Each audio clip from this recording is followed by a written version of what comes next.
Всем привет, друзья! На канале начинается новый большой проект. Решили взять в работу еще одного легендарного немца. На этот раз это 124-й Mercedes. Едем на границу с Грузией сейчас забирать машину. Я вам все подробно расскажу и покажу в этой серии, что мы будем делать по этому автомобилю. Действительно начинается большой проект, который будет продолжительный и очень глубокий.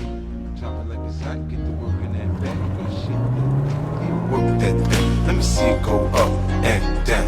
Rotate that thing. I wanna touch that thing when you make it go round and round. I step up in the club, I'm like, who you with? See me in the house, yeah, that's my clique. Yeah, I'm young, but a nigga from the old school. On the dance floor, nigga doing old moves. I don't give a fuck, I do what I want to. I hit your ass up, boy, I don't want you. Better listen when I talk, nigga, don't trip. Yo, heat in the car, mine's in this.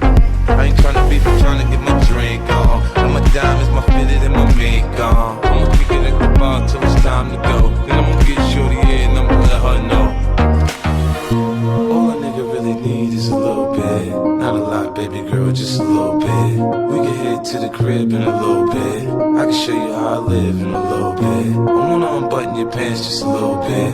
Take them off, pull them down just a little bit. Get the kissing and touching a little bit. Вот наш 124 94 года выпуска. По паспорту это 2.8, но по факту 3.2, потому что в Армении его уже свапнули. И, кстати, почему мы решили взять 124 из Армении, об этом все подробно я расскажу в отдельном видео, где в лайв формате расскажу и про документы, про растаможку. Здесь же в общих чертах скажу так, машина обошлась 450 тысяч рублей. То есть это стоимость самого автомобиля, плюс его осмотр и дорога из Армении в Северную Осетию. И за 450 по-настоящему живой, перспективный 124 в России, тем более в такой комплектации, найти практически невозможно. В этом проекте, который будет включать в себя не только восстановление, но и тюнинг, потому что мы будем радикальным образом повышать его мощностные характеристики, нам самое главное состояние кузова. И здесь он по-настоящему живой, перспективный. Жестянщик, который будет заниматься нашим Мерседесом, уже его посмотрел и сказал профессиональное мнение.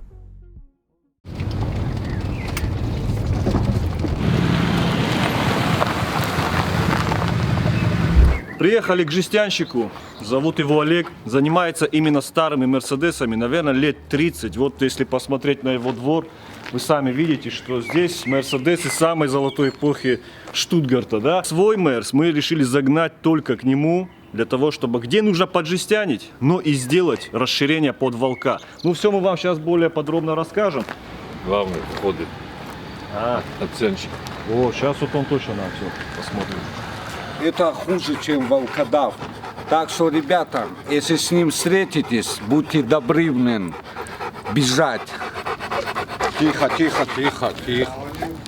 Сейчас мы Олегу ничего не говорили, он сразу определил, вот так висел, посмотрел, говорит, вот там ударчик был. Ну, искажение как будто бы. Камеру, наверное, не будет видно. Это рисованный, это шпака. Кто подбирал машину там, в Армении, он сказал сзади, вот на арках там тоже что-то есть. Есть. Угу. Это маляр, что ли, делал? Посмотри. Бычий, блин. Задница родная получается. Это самое главное. То, что машина не Франкенштейн, это уже хорошо. Под широкие диски мучили. Арки. Небольшие такие очаги. Надо будет с этим что-то решать. Это надо делать. Ну, без замены двери обойдемся. Ну, это самое главное. Приклеили на герметик. Да. Знаешь, такая.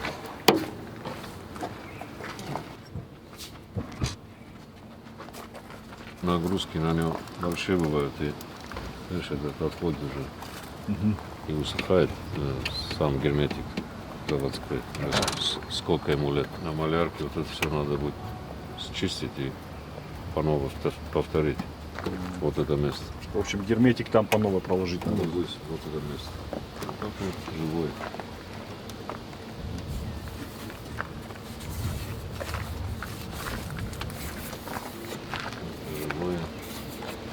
Японец был, да? Да, он с Японии в 2013 году приехал в Армению.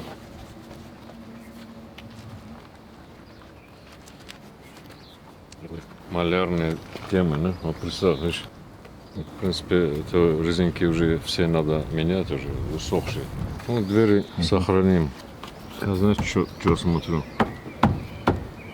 Обычно, когда задницу меняют, под завод это все очень Сложно подогнать. заебисто повторить. Это не макет, это из нее можно машинку сделать нормально. То есть живая по-настоящему, да? Вот я сразу говорю, всю краску с него надо вообще счищать. Надо будет поработать, поэтому здесь зазоры такие. Понятно.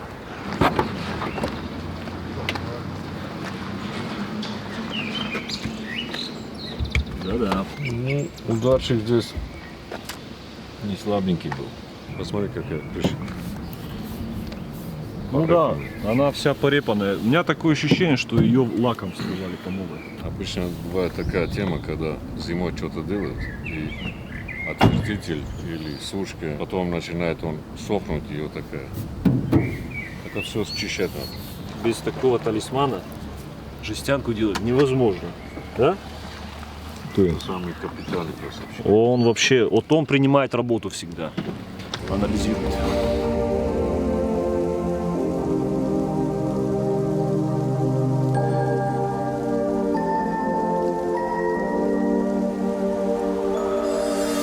То есть получается, что вся кузовня оригинальная заводская. Лакокраска, ну, примерно на 70% заводская. Есть проблемы только лишь по задней части, то есть вот задний фартук и вот эти крылья. Но крылья на самом деле нам не имеют особого значения, потому что все равно мы будем делать расширение под волчка, то есть под оригинальный Е500. И даже чуть-чуть агрессивнее, потому что мы собираемся сделать проект волкодав, то есть машина и внешне должна выглядеть агрессивнее оригинального Е500, потому что задние арки мы будем еще чуть-чуть больше раздувать, ну так, чтобы это не выглядело аляписто, но как раз таки именно агрессии, какого-то изюма внешности добавляло.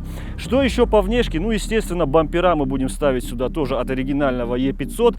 Вот по дискам тоже интересная ситуация. Это оригинальная японская ковка, очень редкая, называется низ Euro 5 RS35. 18 диаметра колеса. Такие новые сейчас стоят на аукционе в Японии порядка 250 тысяч рублей. Они, конечно, ему очень сильно идут, и в том числе на оригинальном волчке они бы тоже хорошо смотрелись, но все равно мы хотим сюда установить 19 диаметра колеса, опять же, чтобы добавить чуть больше агрессии и внешнего вида автомобилю.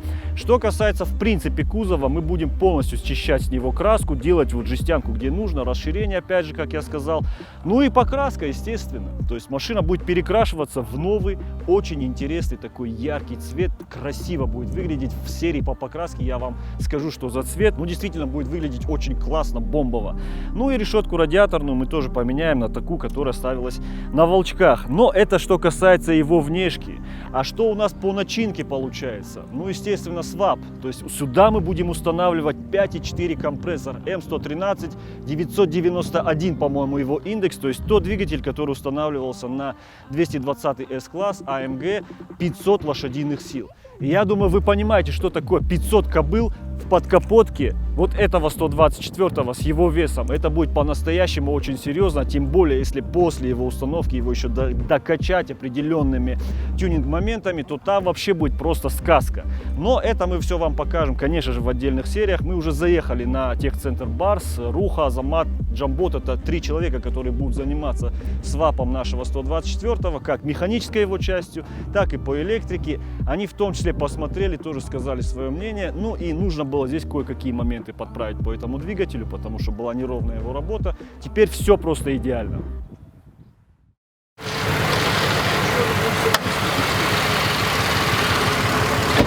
В общем, немного подкраивает она, видимо, после того, как газ сняли.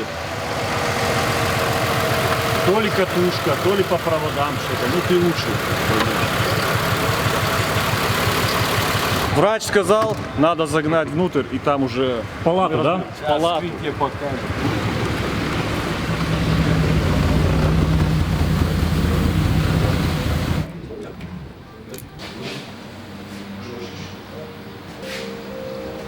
Ошибка 4-го цилиндра. Сейчас будем проверять, что натворили газовики. Что там, что? Форсунка не одета. Не одета? Ну что это такое по-братски? Как так? Форсунки сикось-накось. Разведемся?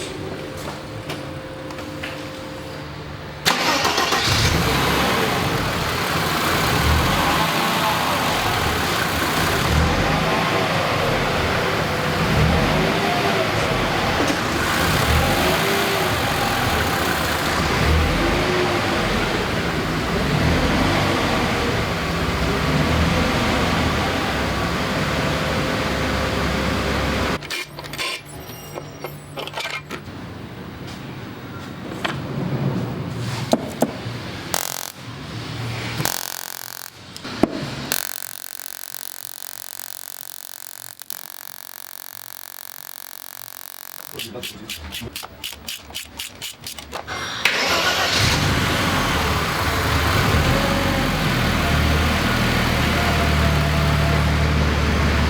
стал ровнее, намного ровнее, конечно, работать. Сейчас посмотрим там, что у нас будет показывать по диагностике.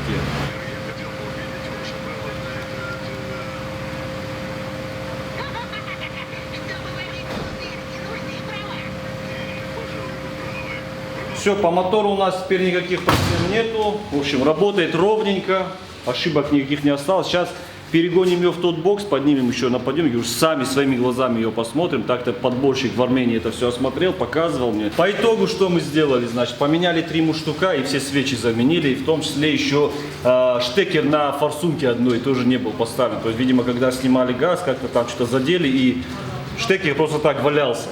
Сейчас мотор после всех этих вмешательств работает идеально.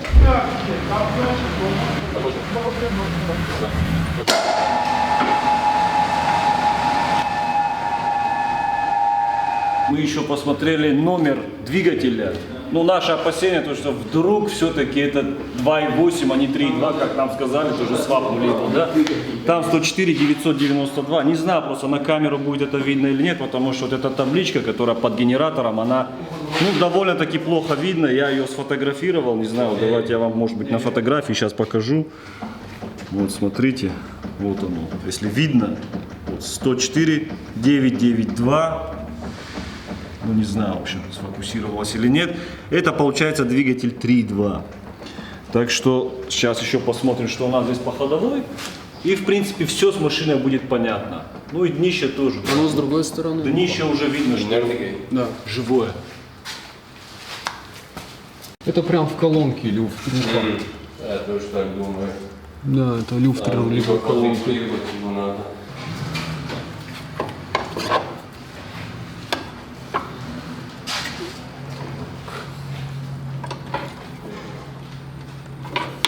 Ну, в принципе, все неплохо. Вот люфт рулевой колонки, вот эти сами блоки нижних рычагов уже желательно поменять, они начинают рваться.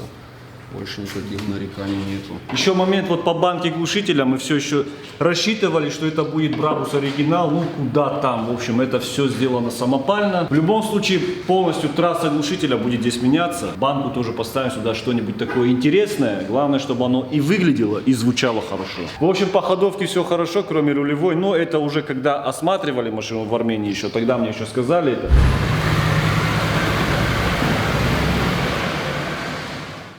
Сейчас еще проедемся на нашем Мерсе, но перед этим я хочу вам показать его салон, а это настоящая боль нашего 124-го, потому что, ну, как-то так он выглядит. Не знаю, с чем конкретно связано такое состояние салона. Скорее всего, машина очень долгое время стояла под палящим солнцем, как в Японии, так и в Армении, и очень неаккуратно эксплуатировалась. Поэтому здесь все так рассохлось, растрескалось, порвалось. Но, по сути, такое состояние нам особо ни на что не влияет, потому что все здесь все равно будет меняться. Что по комплектации, то она здесь очень даже неплохая, кстати говоря, потому что здесь все электростеклоподъемники, электрические зеркала, кондиционер, естественно, круиз-контроль, электрорулевая колонка, электрические сиденья, как водительское, так и пассажирское. И это на европейцах бывает довольно-таки редкой опцией, на японцах бывает намного чаще. Ну и вот этот электролюк, потому что это настоящий фетиш для меня. Без него 124 я вообще бы даже не рассматривал к покупке, особенно имея в виду то, что мы будем делать из этой машины.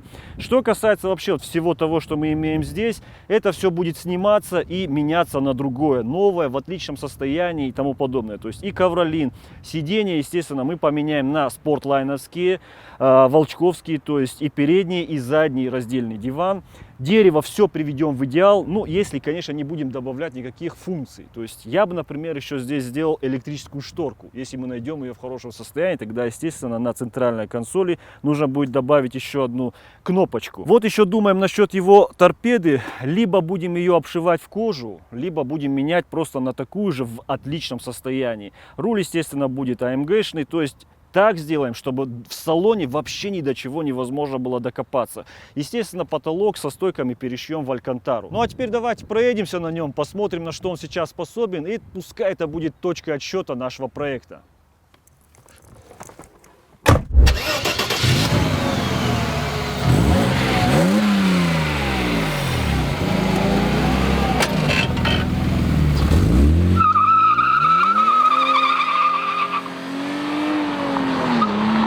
Седана, настоящая немецкая романтика. Это один из легендарнейших автомобилей, вы все это отлично знаете. Ну и даже на этом 104-м двигателе машина отлично едет. То есть его вполне достаточно. Его, вы знаете, устанавливали еще и на 140-й. Ну там, правда, было 231 лошадиная сила. Здесь 220 и 310 ньютон-метров крутящего. Вполне достаточно для того, чтобы даже с небольшим весельем на этой машине ездить. Конечно же, 5-литровый волчок, и уж тем более то, что мы сюда хотим установить, это будет совершенно другое дело. И давайте, кстати, замерим разгон до 100. По паспорту у него 8,3. Ну, не знаю, насколько паспортные данные ему удастся показать. Вот купили такой прибор, называется Dragon, так что у нас теперь не колхозный замер разгона будет. Ладно, давай с Богом, покажи, старичок. Раз, два, три. Длинные передачи эти. Опачки, вот это нормально он сейчас дал. 8,2 до сотни. Я уверен, он лучше даже новым не показывал. Ну давайте, вот это пускай будет у нас точка отсчета. 8,2, ну 8,3 пускай до сотни. И это очень хорошо. Меня это, например, радует. Но что будет потом, когда здесь будет компрессорный 5,4?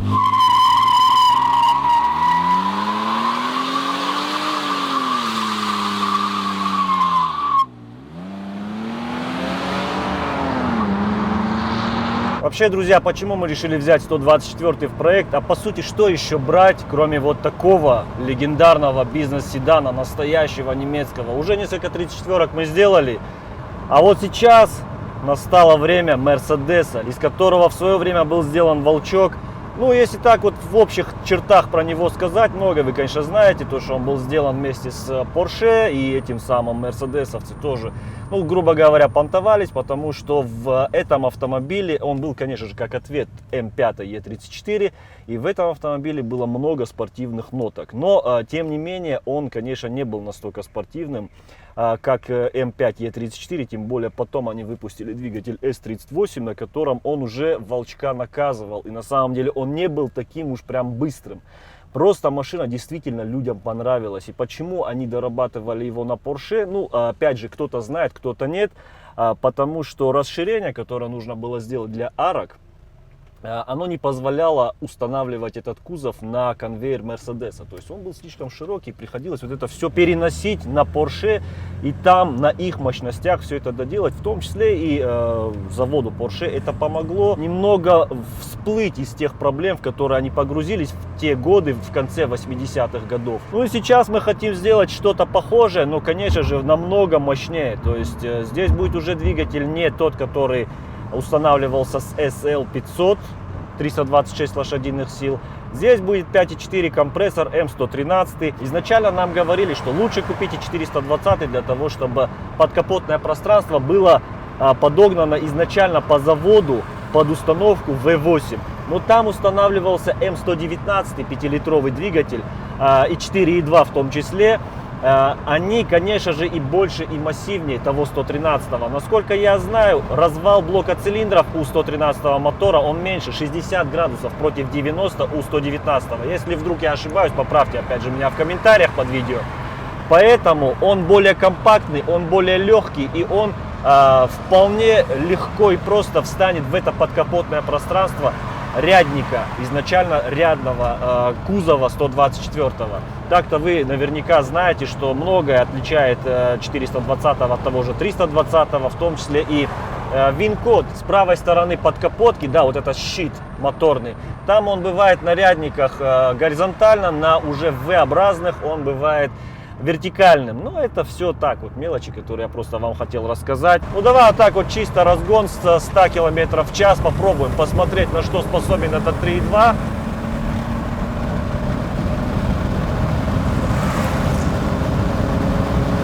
Вот, кстати, правнук.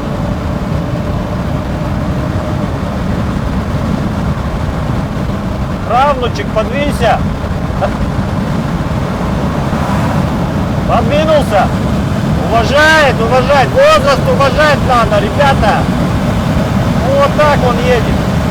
Ну, не будем совсем с ума сходить, да, друзья? Разогнались до определенной скорости. Я думаю, вы понимаете примерно, о чем идет речь. И машина едет максимально уверенно.